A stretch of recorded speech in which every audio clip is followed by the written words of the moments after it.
The chairman of the Tokyo Olympics Committee, Mr.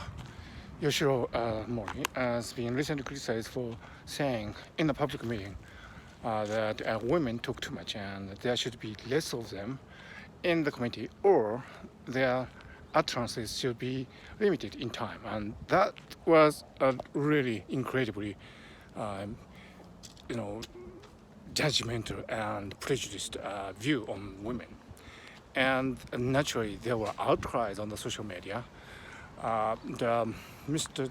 Mori actually suggested that he might resign if criticism mount further. And Mr. Mori, who is a former prime minister, is not unknown for his, misjudged statements. Earlier, he said that Japan was a nation of gods.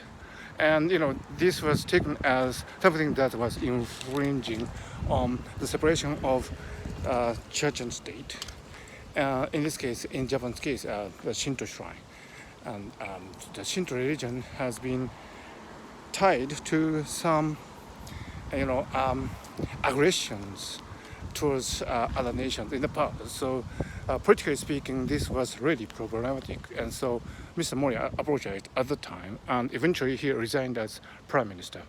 So, in this case, he might be forced to resign as chairperson of the Tokyo Olympic Committee.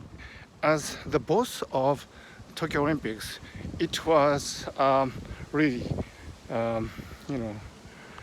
reproachable and irrelevant, and also misjudged statement because Olympics made on gender equality, and this principle should be regarded highly by any personnel related to the Olympic movement. And Mr. Mori is the boss of the Tokyo Olympics Committee, so it's really sad and shameful that he's made such a weird remark about females talking too much. Now, this outdated prejudice coming from this person is probably not so surprising because, after all, he's from the old school of Japanese politicians, and it was kind of homosocial men's club, and among these male senior politicians, probably that kind of thing was normal. But the sad thing is that Japanese politicians or ex-politicians are not accustomed to public speaking. They are accustomed to say really weird things in internal meetings, and then it goes unquestioned. The most serious aspect, as the New York Times suggested, is that nobody actually objected to Mr. Mori's remark at the time of conference.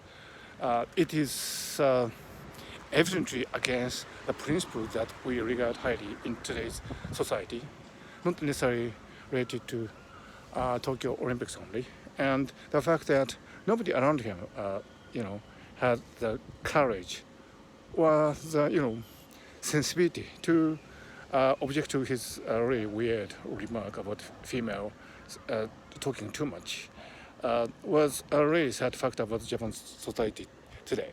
If I was at the meeting, I would have said something towards Mr. Mori's remark. But the fact that I'm not sitting on the committee tells a lot about Japanese society. I am a person who is always making noise, so naturally I am not invited to this kind of committee. The kind of people that are invited to this kind of committee is the yes man. These subordinates who would say nothing about, the boss's, really strange and irrelevant remarks. So taken together, the most sad fact about this Mr. Mori's saga is that it's not that he is that kind of person. It's well known. It has been an open secret for many, many years now. But the most sad fact is that nobody objected to his saying, which tells a lot about the peer pressure and homogeneity in Japanese society today.